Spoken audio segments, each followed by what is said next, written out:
Hi, I'm Coachman. So yan guys, sa mga hindi pala nakakaalam kung ano nga ba ang pinagkakaibahan yung networking at saka yung pyramiding. Kasi bakit? Ito kadalasan sa ating mga Pilipino, pinagtatawanan natin yung salitang networking kasi bakit umay na umay kang maririnig ito. Tama o tama? Yan, ito yung pinagkakaibahan. Ang pyramiding guys, okay, ang pyramiding na tinatawag, upline lang po ang ang kumikita ng malaki. Ikaw yung naglabas ng pera, ikaw yung kakarampot lang kinikita. Yun po ang tinatawag na Buddha kung sa pagkain tinatawag. Ito din po yung networking. Ang networking naman po guys, pagkakaisa. Ibig sabihin, magtutulungan. Magbibuild ka ng team, magbibuild ka ng organisasyon para mas lumaki yung income mo. Ibig sabihin po guys, pasipagan po siya. Kung masipag ka sa trabaho mo, masisipagan mo po sa pagnenegosyo. Hindi po nakadepende sa upline mo. Okay?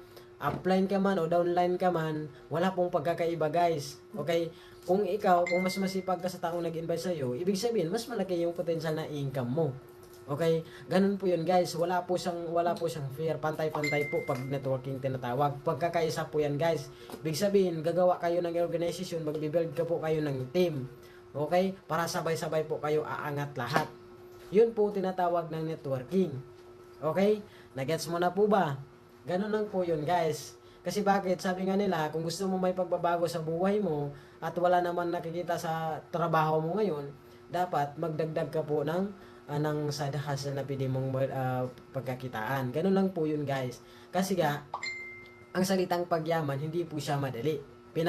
Pinag-isipan po yan, pinagtarabungan po yan, pinagtyagaan po yan. Dapat kung ikaw ngayon na may pangarap ka sa buhay na gusto mo magbagong buhay mo, dapat po guys, sisimulan mo sa sarili mo. Okay? Sasimulan mo po sa sarili mo yun. Okay? Ganun lang yun po ikapasimple guys. Kasi bakit? Hindi po lahat nangangarap na yumaman. Kasi nga, kailangan mo dyan sakripisyo and tiyaga. Kailangan mo po magtiis, hindi ka dapat mainipin. Ganun po yun guys. Kapag may pangarap ka, gusto mong yumaman, kailangan handa ka sa lahat. Okay? Yun lang naman po guys. And thank you so much. Happy changing lives. Bye-bye.